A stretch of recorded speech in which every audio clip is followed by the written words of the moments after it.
O gabinete pastoral é protegido por lei. Essa realidade jurídica proporciona ao pastor muita tranquilidade diante de tudo que houve no gabinete pastoral. Por um outro lado, o pastor fica implicado a manter guardado às 7 chaves tudo que lhe é confidencializado. E se por alguma razão as informações vazarem via pastor, o mesmo poderá sofrer ação judicial. Olá, juntos mais uma vez. Sou Adalberto Fagundes e estou aqui para te auxiliar nesta jornada tão singular que Deus nos confiou. Vem com a gente, nós te faremos bem, porque o Senhor prometeu. Esse vídeo é dirigido exclusivamente aos pastores, tendo em vista que os atendimentos realizados no gabinete pastoral são de extremo sigilo. Se o conteúdo da conversa vazar, o pastor corre o risco de prisão de 3 a 12 meses, além de uma multa salgada. O artigo 154 do Código Penal tem por título Violação do segredo profissional. Esse artigo trata do direito que as pessoas têm de apresentar sua situação pessoal para outras pessoas cujo ofício, função ou profissão possa ajudá-los. Contudo, essas informações pessoais são protegidas e, caso sejam publicadas, poderá haver complicações se esse direito for violado. O link dessa informação eu vou deixar aí logo abaixo na descrição. Já no artigo 207 do Código de Processo Penal, são proibidos de depor as pessoas que, em razão da função, ministério, ofício ou profissão, devam guardar segredo, salvo se desobrigados pela parte interessada, se quiserem também dar o seu testemunho. Este endereço também vou deixar aí embaixo. Ser pastor, se por um lado o pastor pode ser punido se revelar a outras pessoas segredos que ouviu ao atender no gabinete, por um outro lado ele fica desobrigado de depor a respeito daquilo que ouviu. Você percebe que a figura pastoral sempre estará entre a cruz e a espada? Se você é pastor, esse vídeo foi feito exatamente para você. Mas antes de tudo, primeiro, deixe o seu like. Na sequência, faça a sua inscrição no canal. Depois de feito, acione o sininho para receber as notificações e publicações, ok? Há muita coisa envolvida no ato de alguém procurar seu pastor para conversar, para se abrir, para se submeter a um aconselhamento e coisa desse tipo. Ninguém faria isso se não encontrasse na figura do pastor segurança, autoridade espiritual, condições de ajudá-los, né? Esses poucos adjetivos somados a outros tantos leva a ovelha ferida, quem sabe machucada por alguma experiência que está vivendo, ao gabinete pastoral.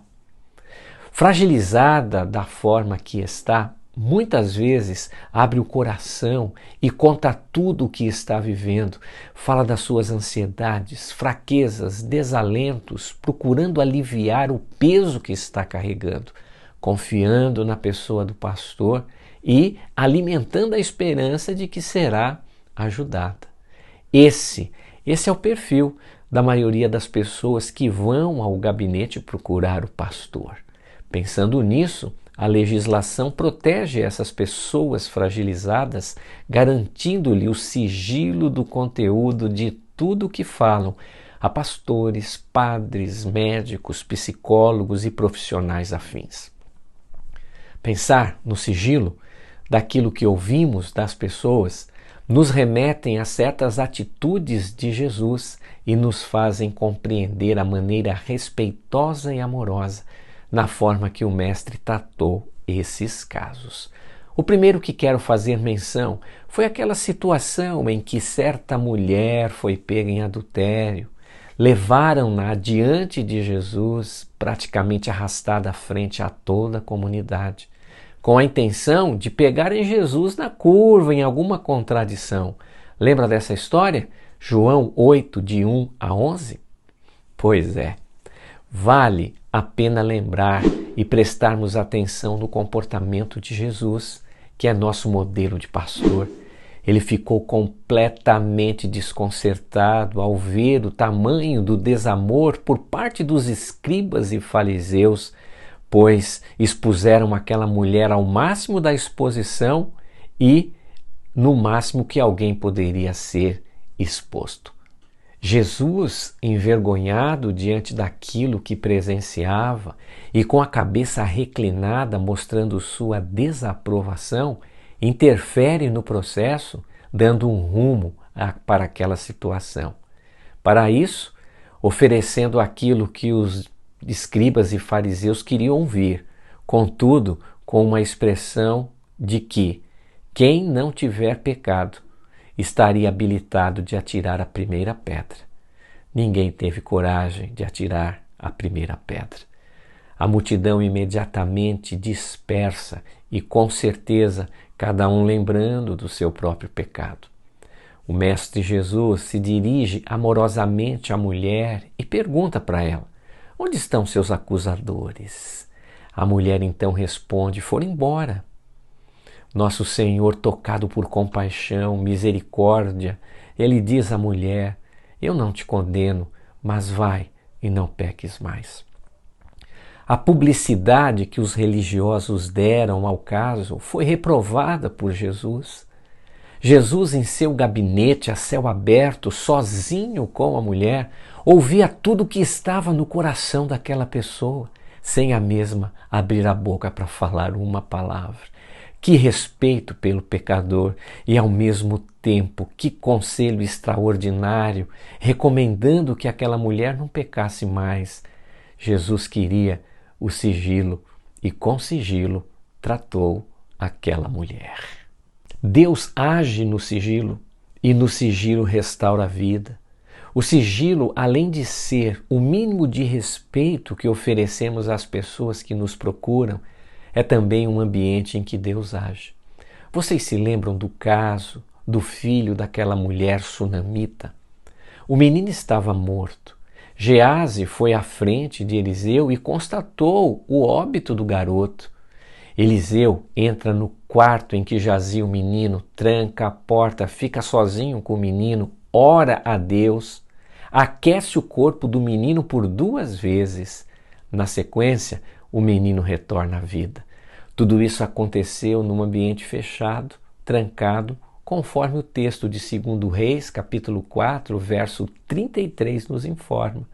Veja o texto. Então ele entrou, fechou a porta e orou ao Senhor. Quais foram as palavras da oração de Eliseu? Quanto tempo ficou em oração? Eu respondo: nós não sabemos, pois o texto não nos informa. Sabe por quê? Porque é o sigilo do atendimento que envolveu Eliseu e o menino. Deus age no sigilo. O sigilo do gabinete pastoral não choca com a lei vigente que protege aos que se abrem para um ministro religioso ou para um profissional da saúde física ou mental. O sigilo faz parte da ajuda que, em sã consciência, muitos estão procurando.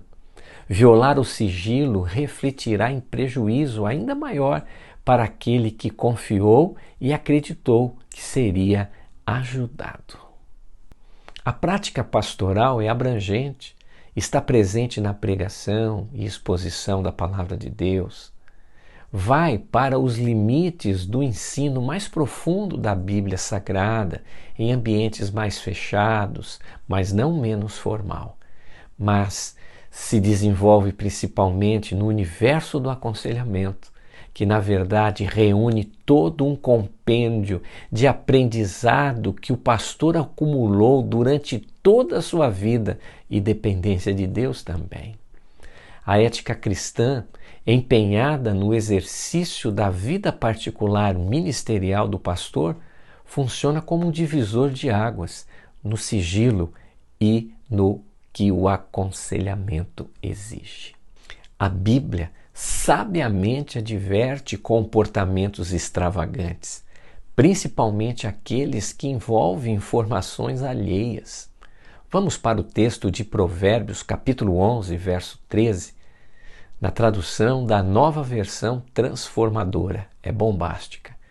O fofoqueiro espalha segredos, mas a pessoa confiável sabe guardar confidências. Veja bem, pessoas confiáveis.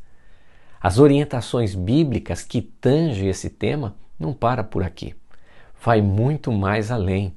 Veja a abrangência do texto de Provérbios, capítulo 20, verso de número 19.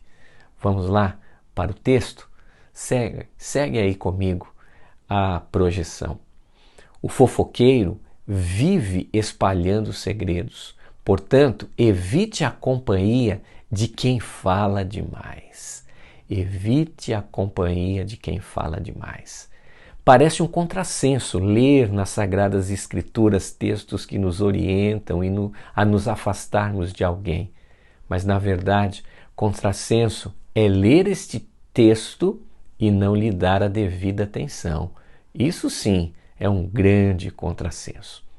Durante um período da história, o gabinete pastoral foi visto pelas ovelhas como uma sala de tortura, do qual quem fosse chamado para lá sairia desconcertado. Hoje esta concepção, esse pensamento perdeu um pouco a força. Aproveitando esta perda de força, precisamos transformar os gabinetes pastorais em um lugar terapêutico, na qual nossas ovelhas tenham alegria em frequentar e conversar conosco. Esse gabinete também pode ser em qualquer lugar. Conheço alguns pastores que convidam a ovelha para um café e ali o aconselhamento acontece. Pode ser até numa praça. Falar em praça, lembro-me de Aristóteles. Por exemplo, ele ensinava e orientava seus alunos ao ar livre, e é por isso que seus alunos eram chamados de peripatéticos, ou seja, aqueles que aprendem sobre os portais cobertos do Liceu, conhecido como peripatói. Voltando ao sigilo, devemos mantê-lo, porque a palavra de Deus exige, por amor ao indivíduo que nos procura para ajudá-lo. Devemos mantê-lo pela ética cristã que aprendemos com Jesus. Devemos mantê-lo pela obrigação que está embutida em nosso próprio chamado, pela oportunidade de sermos operosos na vida de nossos irmãos. E, quanto às leis, estamos cumprindo e deixando para a geração posterior um bom testemunho. Nosso gabinete deve ser concorrido por nossas ovelhas, um lugar onde elas encontram apoio, oração, orientação, conhecimento bíblico, oportunidades para entenderem seus desafios e encontrarem um caminho seguro para enfrentá-los.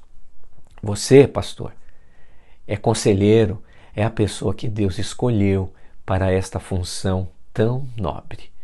Espero, de alguma forma, ter contribuído para o sucesso do seu ministério, trazendo essas informações e estes alertas para você. Certamente, uma pesquisa mais profunda diante do tema seria muito importante. Por exemplo, a Declaração Universal dos Direitos Humanos fala muito sobre este tema. O Estatuto da Criança e o Adolescente dá outro enfoque, mas vale a pena conhecer. Ok? Estamos juntos. Se esse vídeo te ajudou, esclareceu alguma dúvida que você tinha e você queira me retribuir, primeiro, deixe seu like. Na sequência, faça a sua inscrição no canal. Depois de feito, acione o sininho para receber as novas publicações. Aí sim, você está devidamente inscrito. Terminando este momento, deixa aí seu comentário, sugestão para novos assuntos que poderíamos tratar neste canal. E se for o caso, indique esse vídeo para alguém que esteja precisando destas informações tão preciosas.